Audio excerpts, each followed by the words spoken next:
like so fun. Do you have that at Amazon? Like you, like your team? Well, obviously. Yeah. I've been enjoying going into the office actually because I'm like a pretty social guy, and Sure.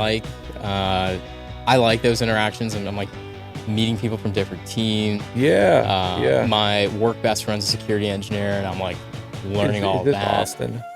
Yeah. Dude, he's funny. Yeah, We were yeah. laughing so hard. So you go to the office, get a rub shoulders and socialize a bit. Yeah, that's fun. That's awesome. That's Yeah. awesome. Can before we wrap it up, can we get some more insights? Give the people are there like slides in Amazon? Are there like hibachi grills? Sides? No, dude. Massage chairs? What are we working with? Like, Dude, if you want massage chairs and all that, you gotta Nap go pods. to Google or Facebook. they don't have that at Amazon? No, we don't even have free food. Really? Yeah, No. we have a cafeteria. You can buy food. Everybody here, I'm sure, ordered an Amazon package within a month in this entire building. Almost guarantee it, Yoki.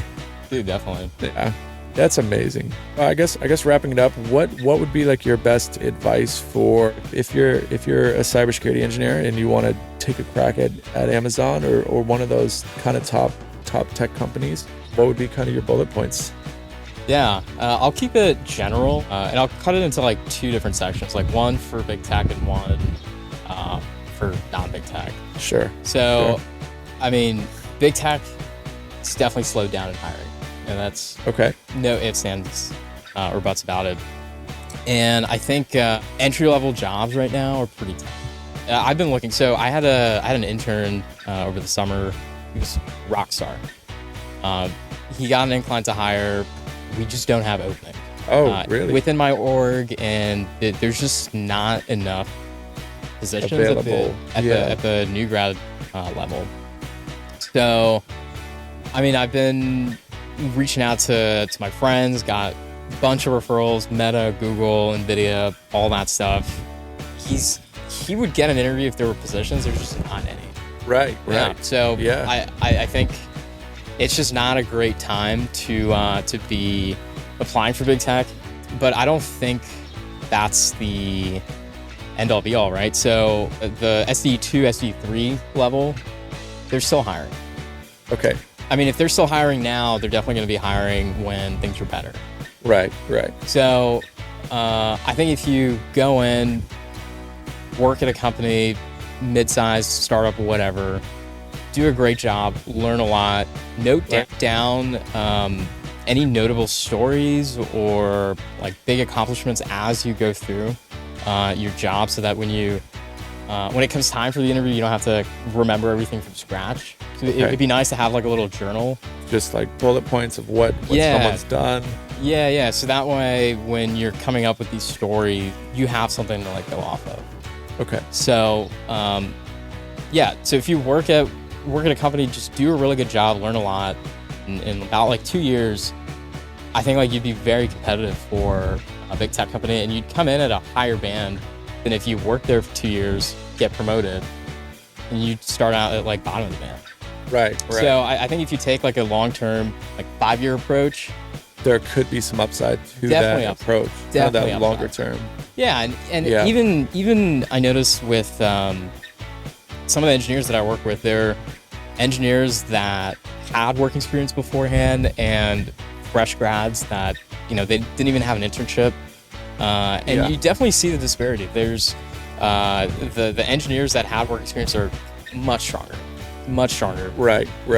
And we're assessed at the same bar. So I think like coming in with experience is a good thing. So that's like at the big tech level, just work, do great, learn a lot, interview in 2 years.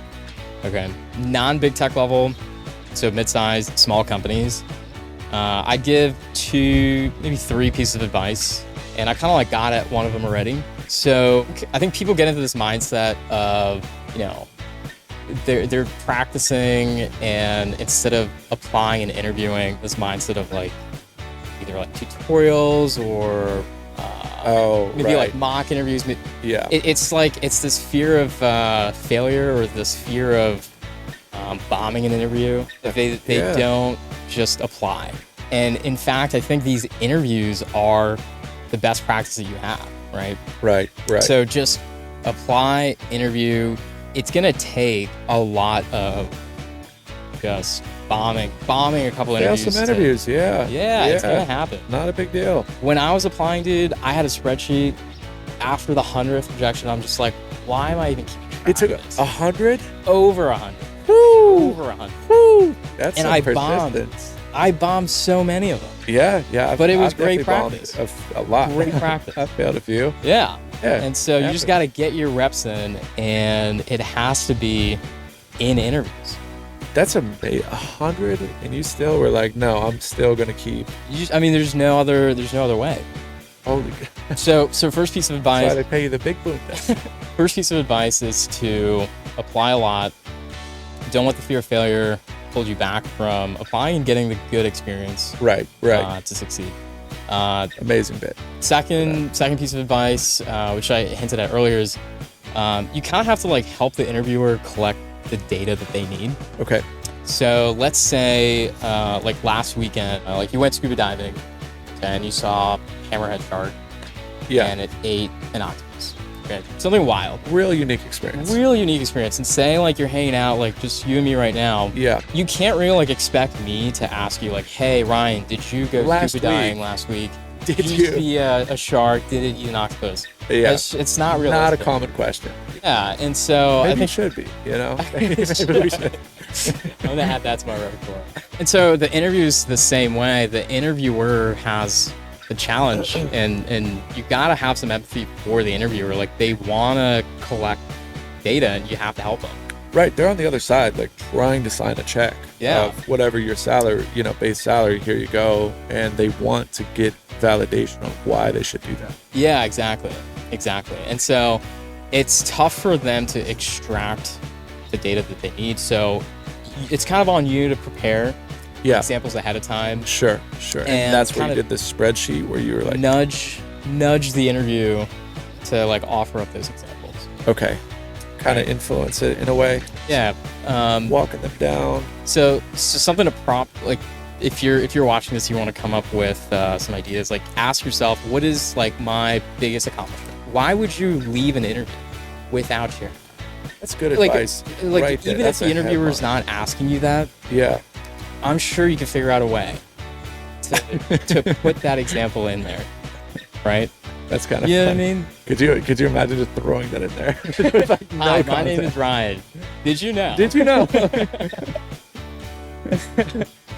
But I mean, why not? I mean, Yeah, like, yeah. you should offer up your strongest examples, regardless of what the interviewer asks.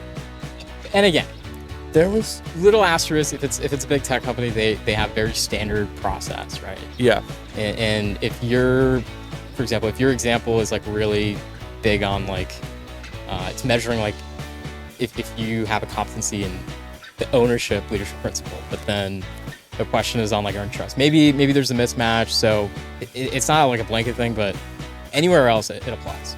right. No, that's amazing advice. So, and rounding off that second bit, you talked on it a smidge, was that tutorial hell. Do you want to maybe poke at that a little?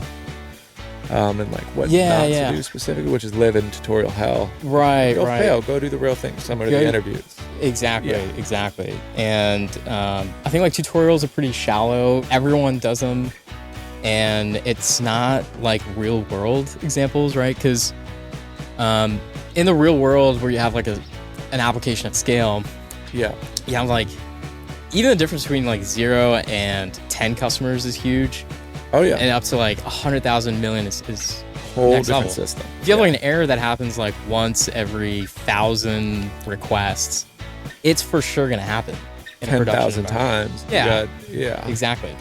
So it's different, and these like edge cases, and yeah, it's where like the edge cases like really matter, and that's the senior engineer space, right? They have to think about that once in a blue moon event, because that's definitely gonna happen. Right. And I think tutorials are too shallow to even like think about something like that. Right. It's like Um, always on your own local machine. Even it's not about building a system that's accessible to like all parts of the world. And Right. But that isn't to say that like these projects aren't useful. Useful. Right. I Right. think they are very useful, but a tutorial specifically, I think, is different because it's telling you exactly what to do, Yeah. and you're not having to come up with the next steps, solutions. You're not troubleshooting. It's different. Right. No, I would agree entirely. I think the best way to kind of learn something, just go build. Yeah. Go fail and poke around. Try it. Yeah.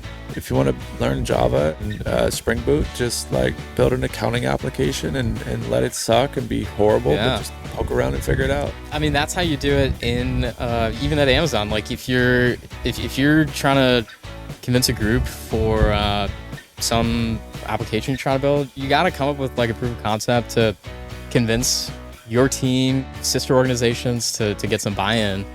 And it's exactly that. You're coming up with a proof of concept, trying to see what different problems may come up, because you don't know until you try it. Yeah, that's the biggest thing. You literally never know until you're there, until you know. You never know until you know. Yeah, exactly. And then the third piece I'll say is I feel like once you do get the job, your life is completely different. All the money. Your life is completely different, and you'll try to think back to what it was like when you didn't have a job. You just won't even imagine it. It's different life. Different life. Yeah. But I think like you should instill that in your mind right now and remind yourself that even after you do get the job, you should give back. You should find a way to develop the next generation of engineers, and a lot of it does have to do with charity, because like you yourself were in that position. Dude, there's this it's so fun. There's this Young the Giant quote that like really gets me. It's you never know the weight of your crimes. And I think an analogy to that is like you never give enough weight to how much people help you, right? Yeah.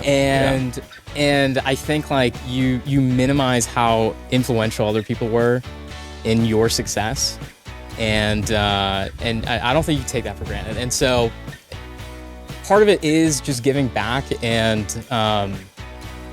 another piece is like it's a skill to develop other engineers, and it's tough. It's not going to come like that.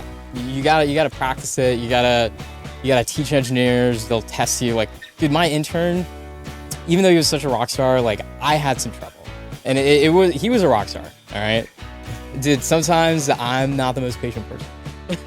Sure. And you just won't have those experiences unless you're trying and actively trying to develop engineers. So as you become more and more senior, that skill matters a lot. And as a senior engineer, you work through your team, and you're limited in your time. So if you can amplify your time through your team of engineers, then I mean that's a senior engineer in my eyes. And you can't do that unless you know how to develop a team, develop engineers around you. So give back.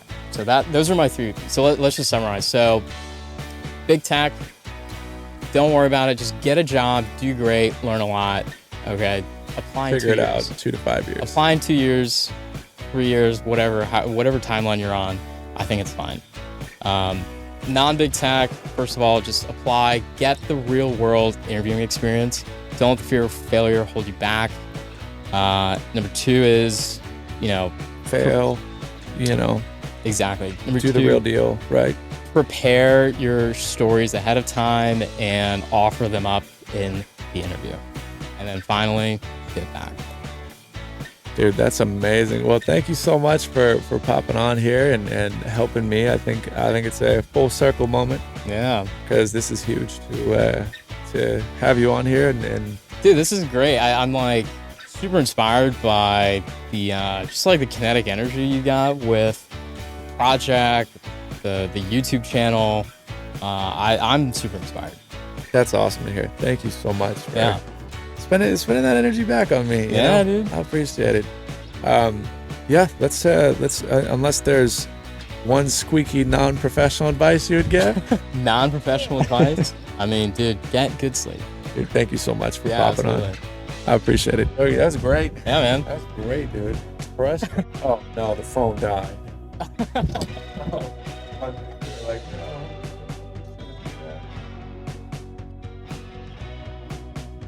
Maybe you can do